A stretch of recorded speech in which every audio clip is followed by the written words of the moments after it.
Price the Lord. இன்றைய ஜீவப்பம் 2 கொரிந்தியர் 5ஆம் அதிகாரம் 5ஆம் வசனம். இதற்கு நம்மை ஆயத்தப்படுத்துகிறவர் தேவனே, ஆவி என்னும் அச்சாரத்தை நமக்கு தந்தவரும் அவரே. ஆமேன். இதற்கு முந்தின வசனத்தை நாம் பார்ப்போம் என்றால், இந்த கூடாரத்தில் இருக்கிற நாம் பாரம் சுமந்து தவிக்கிறோம், இந்த போர்வையை களைந்து போட வேண்டுமென்று விரும்பாமல் மரணமானது ஜீவனாலே விழுங்கப்படுவதற்காக போர்வை தரித்தவர்களாக இருக்க வேண்டுமென்று விரும்புகிறோம். இதற்கு நம்மை ஆயத்தப்படுத்துகிறவர் தேவனே, ஆவி என்னும் அச்சாரத்தை நமக்கு தந்தவரும் அவரை. ஆமென். அல்லேலூயா. பாருங்க, மனிதனின் வெறும் பூமியில் வாழ்வதற்காக மட்டும் படைக்கப்படவில்லை, தேவனோடு நித்திய உறவிலும் மகிமையிலும் வாழ்வதற்காக படைக்கப்பட்டான். ஆதாமின் பாவத்தால் மரணம் வந்தாலும் கிறிஸ்துவின் மூலம் விசுவாசிகளுக்கு நித்திய ஜீவனும் மகிமையான எதிர்காலமும் ஆயத்தமாக்கப்பட்டிருக்கிறது என்று இந்த வசனத்தின் மூலம் ஆழமான ஒரு சத்தியத்தை ஆவியானவர் அப்போஸ்தலனாகிய பவுல் மூலமாக விளக்குகிறார்.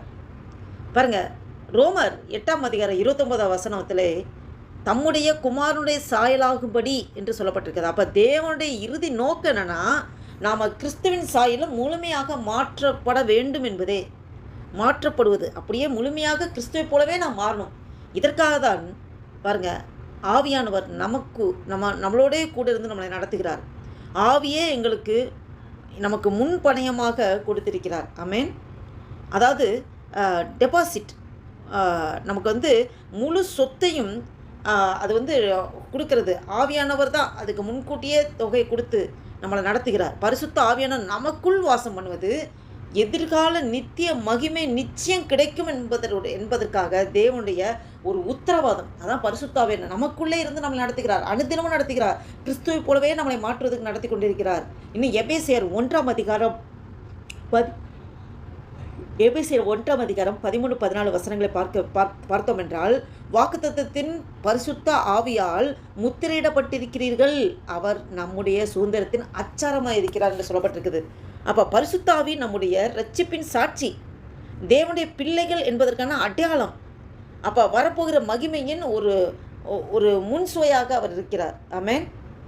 விசுவாசியின் நம்பிக்கை உறுதியானது. எப்படின்னா, பவுல் ஒரு நாள் மகிமையின் சரீரம் கிடைக்குமோ தெரியாது என்று சொல்லவில்லை. தேவன் தாமே அதற்காக நம்மை ஆயத்தப்படுத்தி பரிசுத்த ஆவியை உத்தரவாதமாக கொடுத்திருக்கிறார் என்று அப்போஸ்தலனாகிய பவுல் கூறுகிறார். எனவே விசுவாசியின் எதிர்காலம் சந்தேகமானது அல்ல, அது தேவனால் உறுதிப்படுத்தப்பட்ட நம்பிக்கை. ஆமென். இன்னும் பிலிப்பியர் 1ஆம் அதிகாரம் 6ஆம் வசனத்தில் பார்ப்போம் என்றால், உங்களில் நற்கிரியையை தொடங்கினவர் அதை முடியும் வரை நடத்துவார். ஆமென். அல்லேலூயா.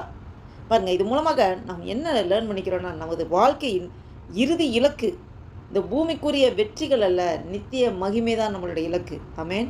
பரிசுத்த ஆவியானவர் நமக்குள் இருப்பது தேவன் நம்மை மறக்கவில்லை என்பதற்கான ஒரு உறுதி.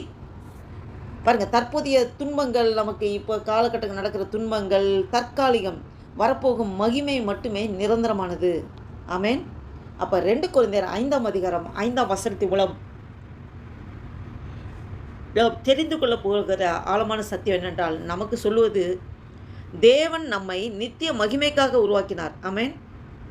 அந்த வாக்குத்தத்தம் நிச்சயம் நிறைவேறும் என்பதற்காக பரிசுத்த ஆவியை முன்பாகவே நமக்கு கொடுத்திருக்கிறார்.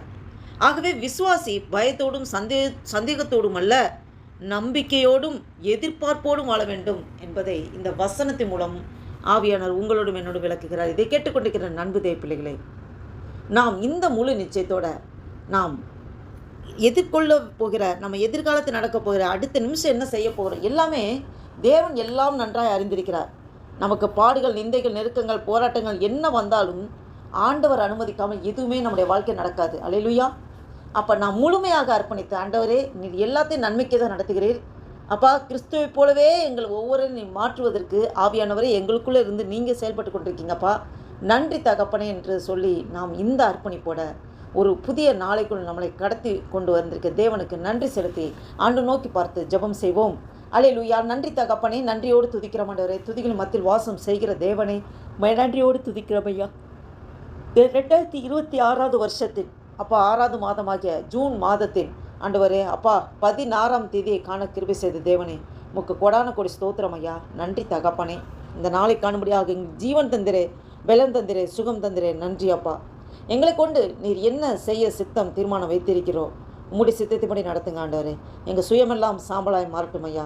எங்களே தாழ்த்தி ஒப்பு கொடுக்குறோம், அர்ப்பணிக்கிறோம். அப்படி நாமும் ஒன்று மகிமைப்பட்டு இந்த வீடியோவை கேட்டுக்கொண்டு பார்த்து கொண்டிருக்க ஒவ்வொருவரையும் ஆண்டவர் நீங்கள் ஆசீர்வதிக்க கிருபைக்காய் ஸ்தோத்திரம். ஆண்டவரை எங்களே முற்றிலுமாக தாழ்த்தி ஒப்பு கொடுக்குறோம். உமக்கே துதிகன மகிமையெல்லாம் செலுத்துகிறோம். இயேசு கிறிஸ்துவின் நாமத்தினாலே ஜெபிக்கிறோம் ஜீவனுள்ள எங்கள் நல்ல பிதாவே. ஆமேன், ஆமேன். Praise the Lord. Thank you Jesus.